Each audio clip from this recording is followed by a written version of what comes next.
Halo teman-teman, salam sehat selalu untuk kita semua, salam sejahtera dengan saya, Bung Ropan. Dan kembali kita akan berbicara tentang persiapan tim nasional Indonesia atau tim U24 yang sekarang sedang fokus, sedang bersiap untuk menghadapi Uzbekistan di babak 16 besar cabang sepak bola yang dipertandingkan di Asian Games Hangzhou. Kabar yang kurang mengenakan buat tim asuhan Indra Safri ini adalah sosok gelandang bertahan kita yang tidak tergantikan sebenarnya jika ia tidak bermasalah. Tapi sekarang Rahmat Irianto harus duduk manis yang menyaksikan rekan-rekannya bertarung melawan Uzbekistan. Kenapa? Karena Rahmat tidak akan dimainkan oleh Indra Safri. Ini menyusul akumulasi 2 kartu kuning yang diterima Rahmat Irianto di fase grup F. Dan ini berakibat fatal buat susunan starting 11 yang dipersiapkan oleh Indra Safri, karena Rahmat harus istirahat 1 pertandingan. Kecuali kita bisa memenangkan laga menghadapi Uzbekistan dan kita melaju ke 8 besar untuk menunggu salah satu wakil ya, apakah India atau Arab Saudi yang akan menjadi lawan kita. Dan ini sangat disayangkan bahwa kita kehilangan Rahmat, pemain yang sangat berpengalaman, karena ini juga kan walaupun dia masih usia 24 tahun, Rahmat ini selalu dipakai oleh Shin Tae-yong, pelatih di tim nasional senior kita, untuk bermain di posisi tengah. Artinya terus bergantian, ada mendampingi Mark Klok di sana, juga ada Ricky Kambuaya, dan sosok Rahmat Irianto pasti semua netizen tahu dengan kapasitas dia, kemampuan dia bermain di posisi tengah ya, sebagai breaker, dan dia juga kuat di dalam bertahan. Tapi dengan akumulasi 2 kartu kuning ini, untuk sementara Rahmat akan menjadi penonton untuk menyupport ya, memberi semangat kepada rekan-rekannya akan bertarung. Nah, di tengah itu kita tidak tahu ya, apakah Indra Safri akan menyiapkan Syahrian Abimanyu, ada Ananda Raihan, Taufani Muslihudin, yang stok yang masih tersisa untuk gelandang-gelandang yang bisa dipakai, atau menempatkan Robi Darwis di sana untuk mendorong lebih ke gelandang bertahan. Ya, kita tidak tahu. Masih ada alternatif lain ya, dengan Alfreandra Dewangga yang akan bermain di posisi Rahmat Irianto. Ini bisa saja ya dilakukan oleh Indra Safri dengan opsi-opsi yang ditawarkan ini ya, karena kita bermain dengan Uzbek bisa aja dengan 4-3-3 ya, atau dengan 4-2-3-1, 4-4-2. Ini skema atau pola yang bisa dipakai oleh Indra Safri. Tapi kan kita butuh gelandang bertahan yang kuat, orang yang punya visi bermain dengan baik. Dan saya pikir kalau memang memilih, saya lebih suka dengan Dewangga, Alfreandra Dewangga, untuk bermain berdiri di depan 2 bek kita. Kalau kita bermain dengan 4 bek tengah ya, bek flat, di bek tengah itu ada Rizky Ridho dan Andi Setio yang akan bermain. Nah, di depannya itu bisa ada Alfreandra Dewangga yang bisa sebagai gelandang bertahan.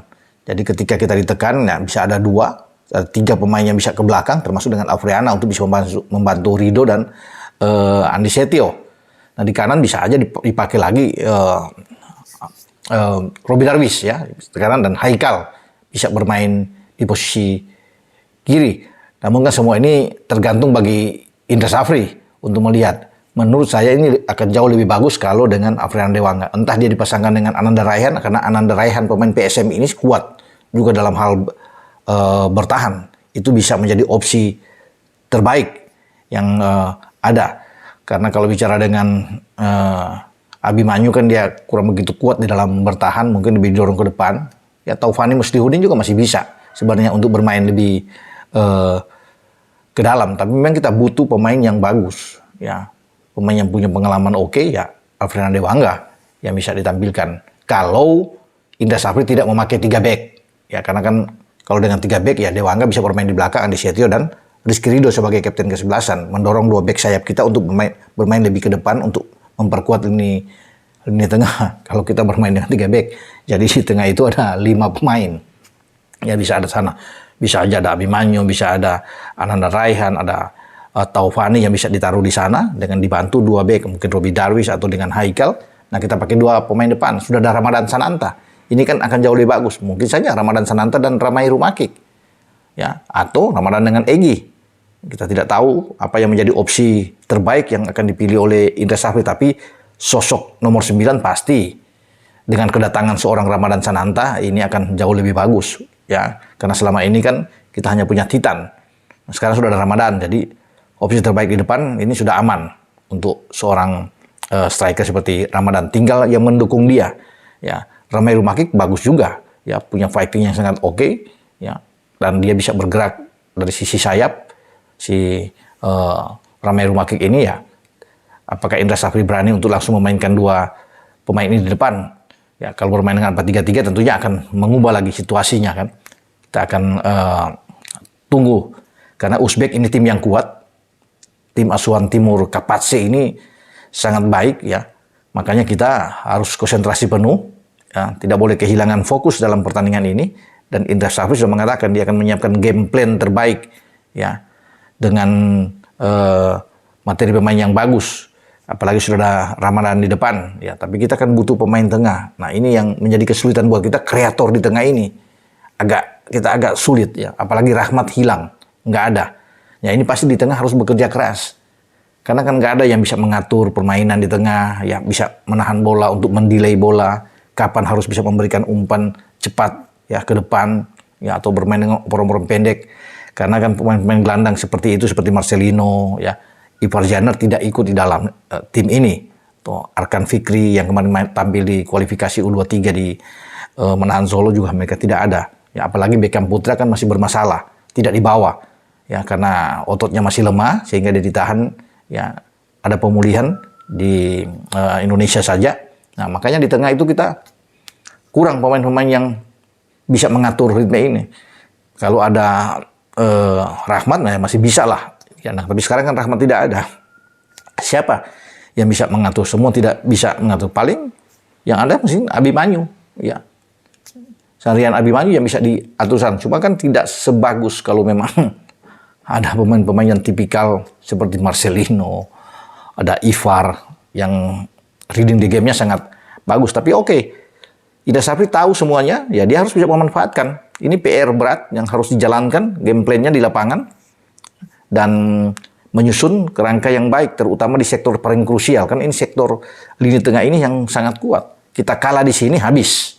Ya. Dan itu saya pikir Uzbekistan juga pasti akan bertarung di sektor ini. Karena mereka juga kuat saya pikir bermain di sektor tengah ini. Nah kita akan lihat bagaimana racikan dari Indra Safri. Apalagi dengan kehilangan Rahmat, siapa yang akan masuk di sana untuk bisa memainkan peranan penting. Artinya ini juga ada orang yang bisa menyuplai bola ke depan. Percuma kalau ada Ramadan di depan tapi suplai bola tidak datang ke dia. Selalu kandas, ya dipotong, diintersep oleh lawan-lawan. Sebelum bola sampai ke kaki dia akan sangat kesulitan. Ya, perlu memang dibantu oleh pemain-pemain yang kuat di dalam mendukung serangan. Sehingga Ramadan juga punya peluang untuk bisa mencetak gol.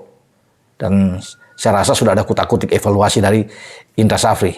Jadi kita akan lihat saja, kita akan tunggu pertandingan besok melawan Uzbekistan di babak 16 besar cabang sepak bola Asian Games. Selamat berjuang buat tim Garuda kita. Semoga mereka mendapatkan yang terbaik. Ya, tidak usah terpengaruh dengan tidak adanya Rahmat Irianto, karena saya sudah bilang memang sangat disayangkan, ini pemainnya sangat diperlukan buat kita, tapi apa boleh buat. Situasi dan kondisinya memang faktanya dia mendapat 2 kartu kuning dan harus istirahat. Oke, dengan saya Bung Ropan, dan terima kasih buat teman-teman semua ya sudah mensubscribe channel YouTube Bung Ropan, karena tidak ada dari Anda semua juga tidak akan berkembang juga channel saya ini. Jadi sekali lagi saya terima kasih ya buat Anda semua. Salam buat keluarga di rumah. Ciao.